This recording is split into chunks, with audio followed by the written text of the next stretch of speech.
Selamat datang di Press Corner, Gereja Ortodoks Indonesia.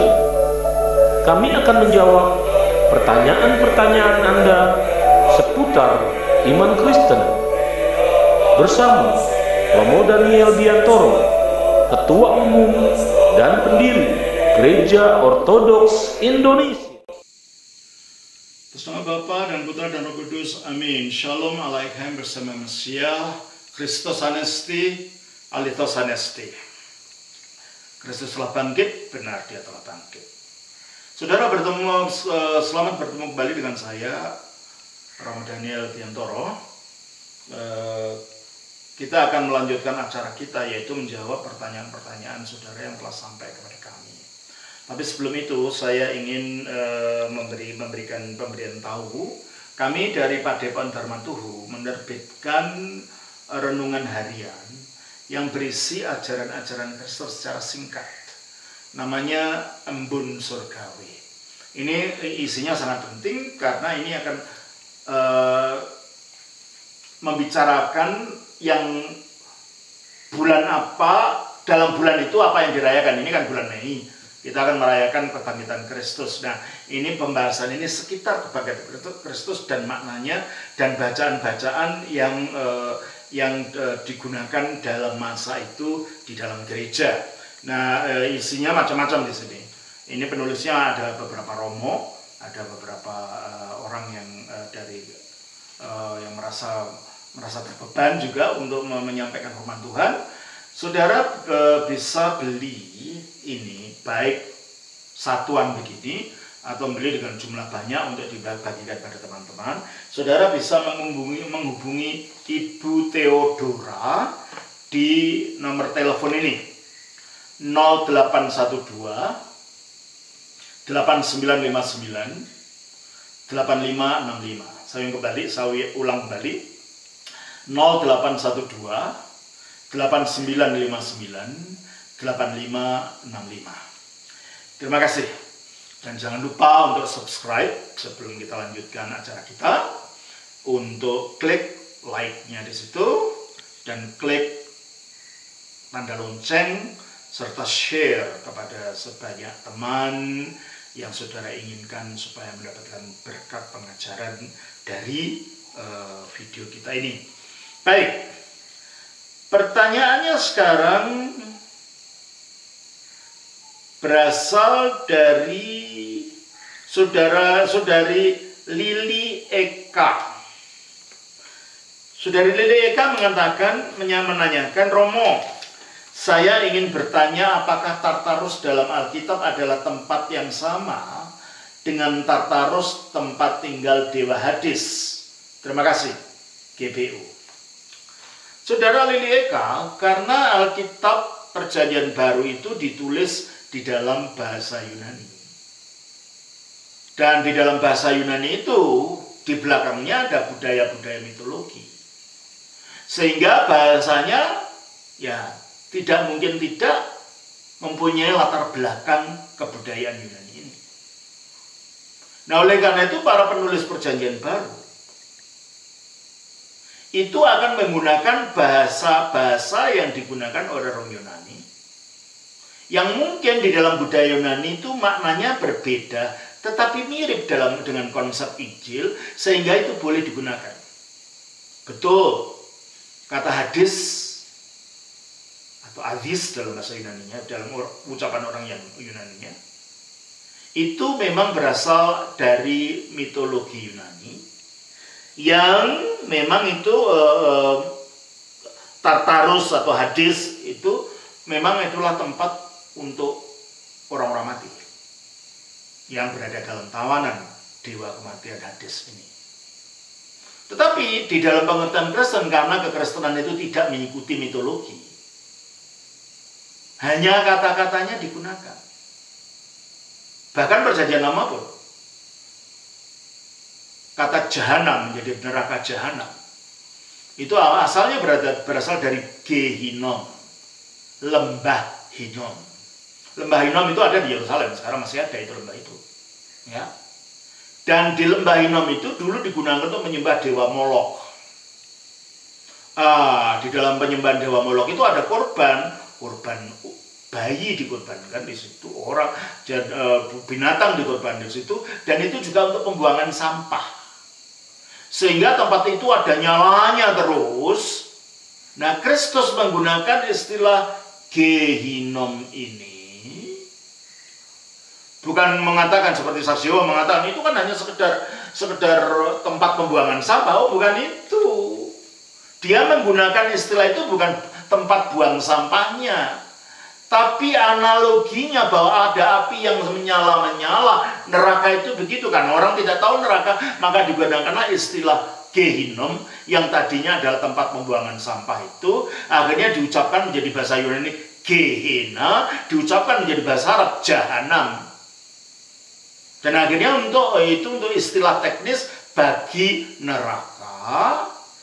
Dan di samping itu sebelum masuk neraka ada alam maut.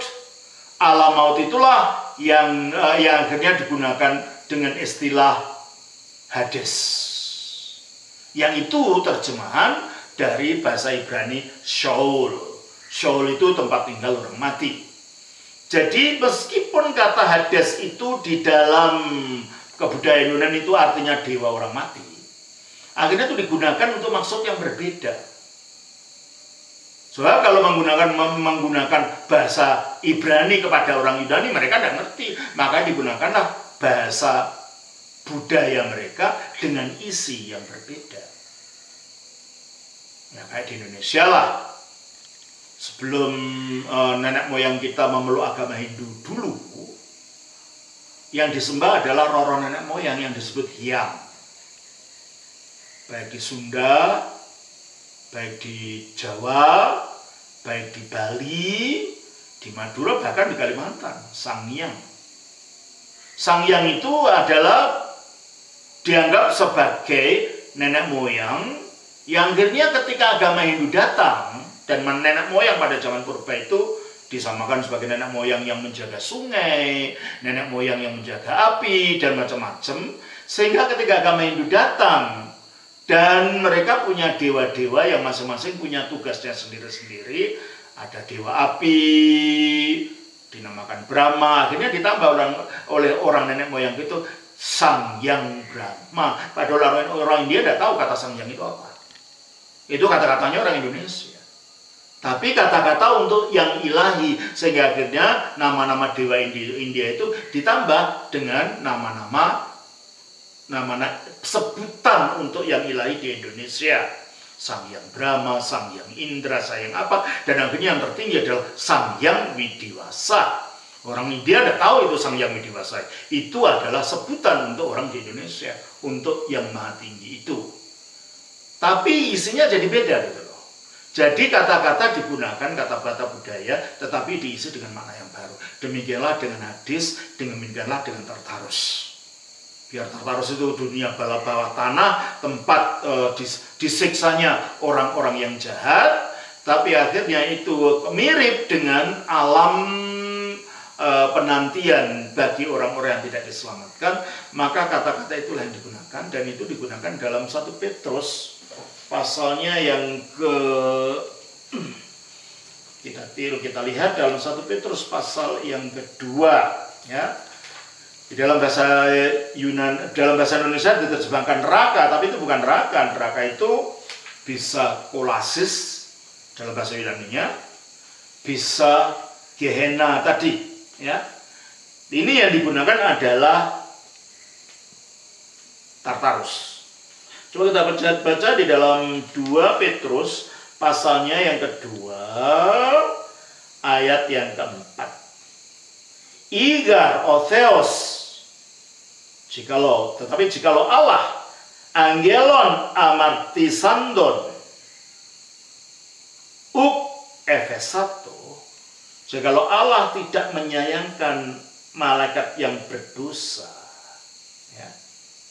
Allah sires zoputar tarosas.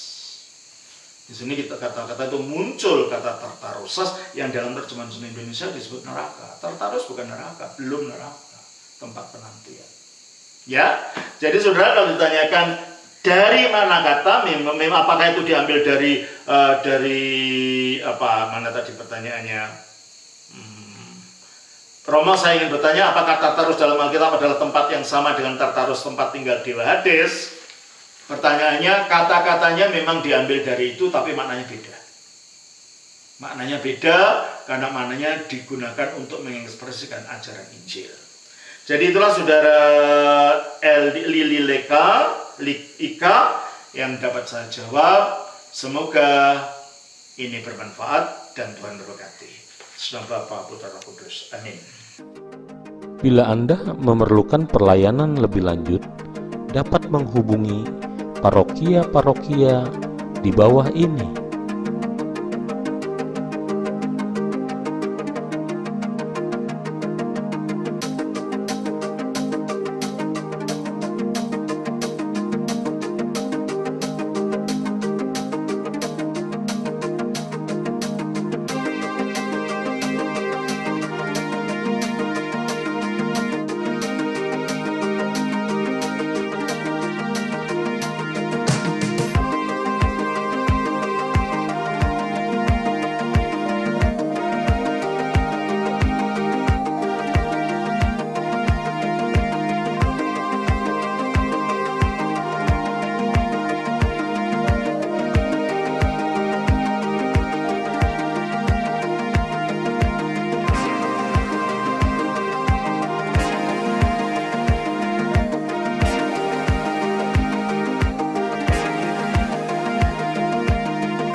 Gereja-gereja ortodoks maupun yayasan-yayasan yang mengatasnamakan dirinya ortodoks, tetapi di luar alamat-alamat yang tertulis di atas, untuk sementara belum berada di bawah naungan GUI.